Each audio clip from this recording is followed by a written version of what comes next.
ਮਿਜ਼ਾਜ ਕਿਦਾਂ ਦਾ ਸੀ ਉਹਦਾ, ਤੁਹਾਡੇ ਨਾਲ ਅਟਰੈਕਸ਼ਨ ਕਿਦਾਂ ਦੀ ਸੀ, ਗੱਲਬਾਤ ਕੀ ਕਰਦੇ ਸੀ, ਕੋਈ ਵਾਕਿਆ ਸੁਣਾਓ। ਮੈਂ ਪਹਿਲੇ ਦਿਨ ਜਿਸ ਦਿਨ ਗਈ ਹਾਂ ਮੈਂ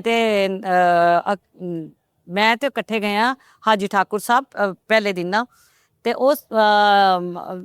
ਉਹ ਅਮਰਿੰਦਰ ਗਿੱਲ ਸਾਹਿਬ, ਬਾਕੀ ਕਿਉਂਕਿ ਸ਼ੂਟਿੰਗ ਚੱਲ ਰਹੀ ਸੀ, ਅਮਰਿੰਦਰ ਭਾਜੀ ਔਰ ਗੁਰਸ਼ਬਦ ਇਹ ਦੋਵੇਂ ਸਾਡਾ ਵੇਟ ਕਰ ਰਹੇ ਸਨ।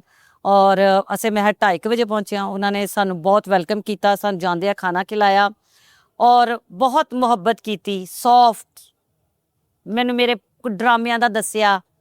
ਅੱਛਾ, ਹੁਣ ਮੇਰੇ ਜ਼ਹਿਨ 'ਚ ਕਿ ਮੈਂ ਅੱਜ ਗਈ ਹਾਂ ਤੇ ਮੈਨੂੰ 1-2 ਦਿਨ ਰੈਸਟ ਕਰਨ ਵਾਸਤੇ ਦੇਣਗੇ ਔਰ ਕਹਿਣਗੇ ਕਿ ਨਾ ਕਿ ਇਹ ਸ਼ੂਟਿੰਗ ਫਲਾਣੇ ਦਿਨ ਹੈ।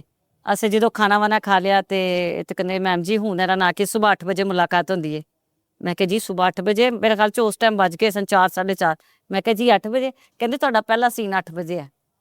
ਤੁਸੀਂ ਯਕੀਨ ਕਰੋ ਮੇਰੇ ਵਾਸਤੇ ਇਹ ਬੜਾ ਵੱਡਾ ਸੀ ਕਿ ਹਾਏ 8 ਵਜੇ। ਲੇਕਿਨ ਫਿਰ ਉਹਨਾਂ ਨੇ ਇੰਨੀ ਮੁਹੱਬਤ ਕੀਤੀ, ਫਿਰ ਉਹਨਾਂ ਨੇ ਸ਼ੈਡਿਊਲ ਇੰਝ ਦਾ ਬਣਾਇਆ ਕਿ ਉੱਥੇ ਜਿਹੜੇ ਲੋਕ ਸਨ, ਮੈਨੂੰ ਪਤਾ ਹੀ ਨਹੀਂ ਲੱਗਾ ਕਿ ਮੈਂ ਫਿਲਮ ਕਿਵੇਂ ਕਰ ਗਈ ਹਾਂ।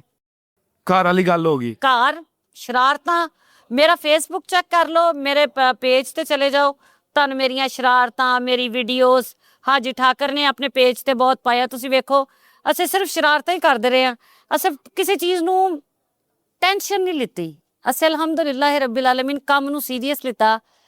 ਜਿਵੇਂ ਕੰਮ ਐਡਾ ਖੂਬਸੂਰਤ ਹੈ, ਸਾਡੀ ਜਿਹੜੀ ਹੀਰੋਇਨ ਹੈ, ਅੱਲਾ ਕਿਆ ਬਾਤ ਹੈ। ਮੈਂ ਕਹਿੰਦੀ ਹਾਂ ਉਹ ਮਿਲਣ ਵਾਸਤੇ ਆਈ ਹੈ, ਮੈਨੂੰ ਕਿੰਨੀ ਦੇਰ ਲੱਗਿਆ ਹੀ ਨਹੀਂ ਕਿ ਇਹ ਹੀਰੋਇਨ, ਔਰ ਮੈਨੂੰ ਲੱਗਾ ਕੋਈ ਛੋਟੀ ਜਿਹੀ ਬੱਚੀ ਫਿਰ ਰਹੀ ਹੈ। ਮਾਸ਼ਾਅੱਲਾ ਮਾਸ਼ਾਅੱਲਾ, ਇਸ ਕਦਰ ਅੱਛੀ ਆਰਟਿਸਟ ਸਾਡੀ।